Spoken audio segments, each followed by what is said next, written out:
Hello student, welcome to my channel basic study notes. मैं हूं संध्या Saini. Student, मैंने आपको कल चैप्टर फर्स्ट पूर्णांक के बारे में बताया था, जिसमें हमने आपको बताया था कि पूर्णांक और इंटीजर्स होते क्या हैं। ठीक है, पूर्णांक से रिलेटेड इंटीजर्स में हमने जो भी आपको बताया है वो हमारे पूर्णांक धन पूर्णांक और ऋण पूर्णांक थे, जिसमें हमने आपको बताया था धन पूर्णांक वे होते हैं जो प्लस के होते हैं और ऋण पूर्णांक वो होते हैं जिनके आगे माइनस लगा दिया जाता है। इसी से रिलेटेड आज हम कुछ क्वेश्चन आपको बता रहे हैं जो हमारे इस बुक के 7 क्वेश्चन का है। दो पूर्णांक का योग -68 हो और उनसे एक 62 हो तो दूसरा पूर्णांक ज्ञात कीजिए। हमें ये वाला क्वेश्चन करना है। सबसे पहले हम देखेंगे कि माना हमारा दो पूर्णांक है वो कौन से हैं। मान लिया कि हमारे दो पूर्णांक है, एक ये रहा और दूसरा ये रहा। तो इन दोनों का जो पूर्णांक है वो हमने कितना माना कि ये पहला पूर्णांक है और ये दूसरा पूर्णांक, और दोनों पूर्णांकों की संख्या क्या दे रखी थी, -68 दे रखी थी। आगे क्या दे रखा था क्वेश्चन में, उनसे एक 62 है, यानी कि पहला वाला 62 है, दूसरे वाला हमसे पूछा गया है, तो दूसरे वाले को हम ऐसा का ऐसे ही लिख देंगे और ये हो गया हमारा 68। ठीक है, अब हम क्या करेंगे, जो सेकंड वाला पूर्णांक है यानी कि द्वितीय पूर्णांक, हम इसको द्वितीय पूर्णांक भी लिख सकते हैं। ठीक है, तो यहाँ पर हमने क्या लिखा 68, तो ये वाला इधर जब चला जाएगा माइनस में है तो ये प्लस में चला जाएगा और ये कितना हो जाएगा 62। तो हम द्वितीय पूर्णांक निकाल रहे हैं। इसका मतलब मैंने अभी आपको बताया था कि ये क्या है स्टूडेंट, द्वितीय पूर्णांक यानी कि दूसरा पूर्णांक, इसको हम दूसरा पूर्णांक भी मान सकते हैं। तो हम इसमें से इसको घटाएंगे तो कितना बचा हमारा, -6 बचा। तो ये हमारा दूसरा पूर्णांक निकल करके आ गया। क्वेश्चन नंबर 7 आपको अच्छे से समझ में आया। अब देखते हैं ठीक इसी के जैसा 8 क्वेश्चन में दे रखा है दो पूर्णांक का योग 169 हो और उनमें से एक -48 हो तो दूसरा पूर्णांक ज्ञात कीजिए। तो स्टूडेंट हमारा बिल्कुल सेम टू सेम 7 क्वेश्चन की तरह होगा। हम इसको भी करके आपको बता देते हैं कि हमारे दो पूर्णांकों का योग क्या है और एक पूर्णांक हमारा 48 है माइनस क्या, और दूसरा पूर्णांक क्या निकलेगा। तो चलिए देखते हैं हमारा दूसरा पूर्णांक, यानी कि ये हमने मान लिया बिल्कुल इसी तरीके से करेंगे। पहला पूर्णांक प्लस दूसरा पूर्णांक, मैंने फिर बोला है इसे हम हिंदी में पहला पूर्णांक भी ले सकते हैं और इसे हम दूसरा पूर्णांक लिख सकते हैं। तो दोनों पूर्णांकों का योग हमारा कितना हो गया है, इसमें क्वेश्चन में दे रखा है हमारा 169। ठीक है स्टूडेंट, उसके बाद में हमारा पहला पूर्णांक कितना दे रखा था, -48, दूसरा पूर्णांक हमसे पूछा गया है तो हम इसे ऐसा का ऐसे ही लिख देंगे।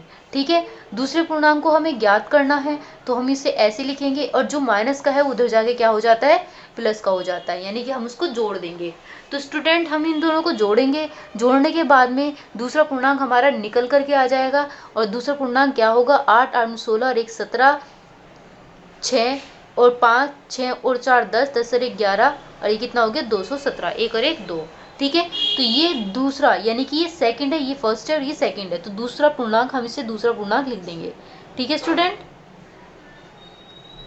ये हमारा दूसरा पूर्णांक निकल करके आ गया। तो आपको ये दोनों क्वेश्चन बहुत आसानी से समझ में आए होंगे। दोनों क्वेश्चन एक दूसरे से रिलेटेड है, बिल्कुल केवल संख्या चेंज है। अब देखते हैं नेक्स्ट क्वेश्चन।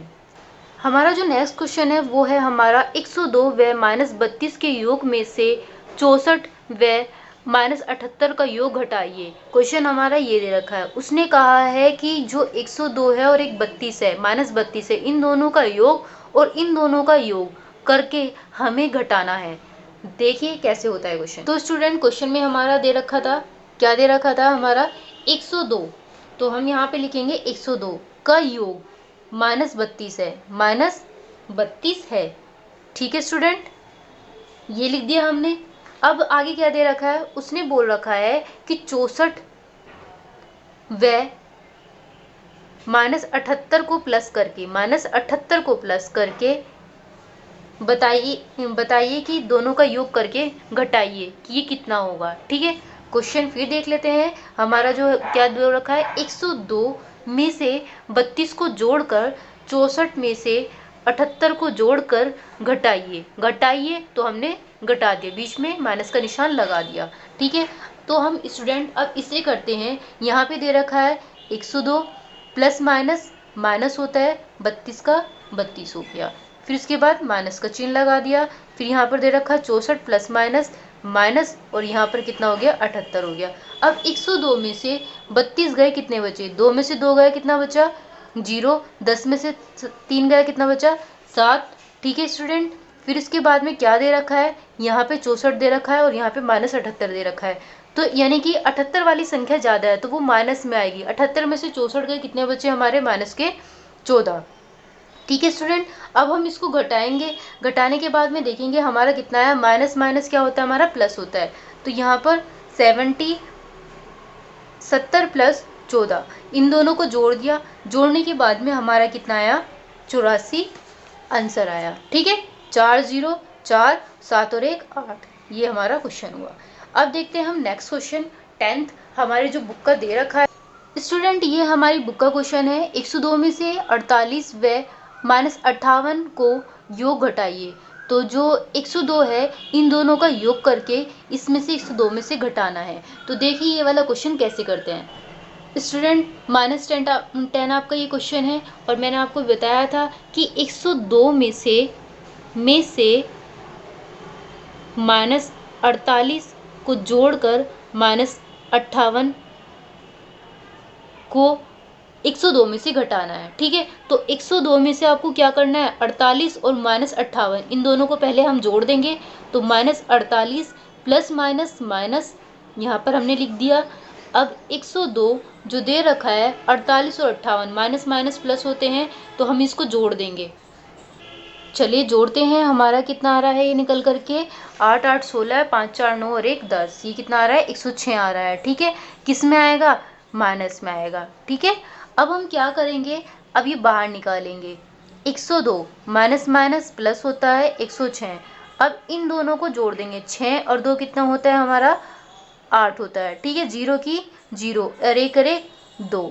ठीक है स्टूडेंट, ये आपको समझ में आया, तो ये आपका आंसर आ गया। ये बहुत ही आसान क्वेश्चन था। ठीक है, नेक्स्ट में देखते हैं हमारा क्या दे रखा है। दे रखा है हमारा सत्य तथा असत्य कथन ढूंढिए। तो क्या वाला दे रखा है, सबसे छोटा पूर्णांक प्राप्त नहीं किया जा सकता। क्या सबसे छोटा पूर्णांक प्राप्त किया जा सकता है, जी हाँ, सबसे छोटा पूर्णांक हमारा प्राप्त नहीं किया जा सकता है।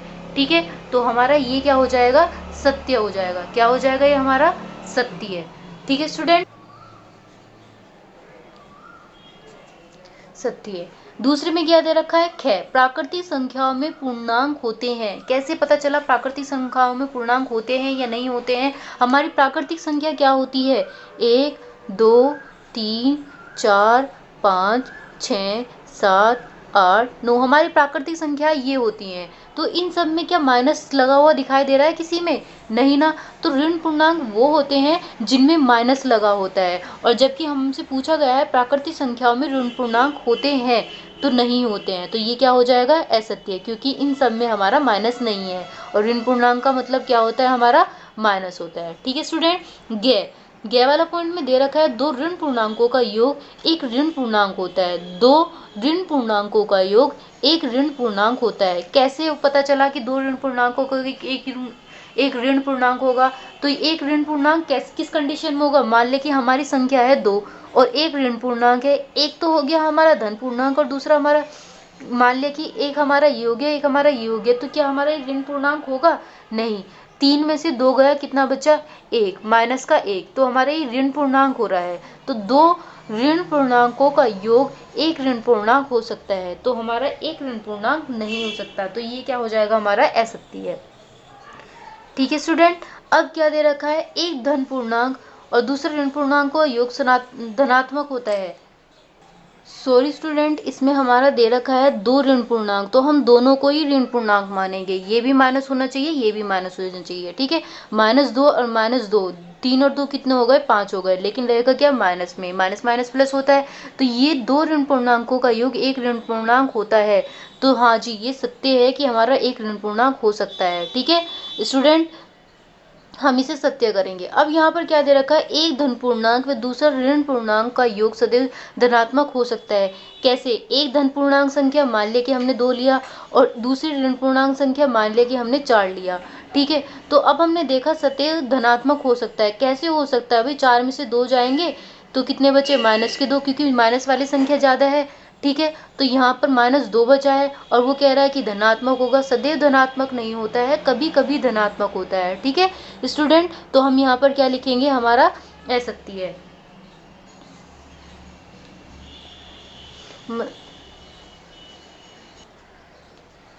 क्या हो गया, असत्य है। फिर उसके बाद में दे रखा है -68 और 14 से बड़ा है।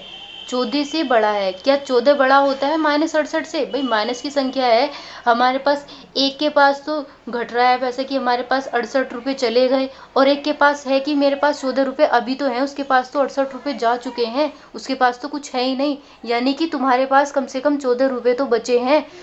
ठीक है, उसके पास तो कुछ भी नहीं है, उसके पास जो 68 रुपये थे वो 68 रुपये भी चले गए। तो इसका कहने का मतलब है कि ये 64 से बड़ा है 68 नहीं जी, 14 रुपये, जो 14 है वो बड़ा होता है। तो इसलिए हम एग्जाम्पल के रूप में हमने आपको बताया, ये क्या हो गया, हमारा असत्य है। ठीक है स्टूडेंट, आप सभी को समझ में आया कि इंटीजर्स होते क्या हैं। इंटीजर्स में हमने आपको कुछ क्वेश्चंस भी कराए जिसमें आपको अच्छे से समझ में आ गया होगा। सो स्टूडेंट, आप इन सब की अच्छे से प्रिपरेशन करें। Thank you so much. Way video को लाइक ज़रूर करते रहिए।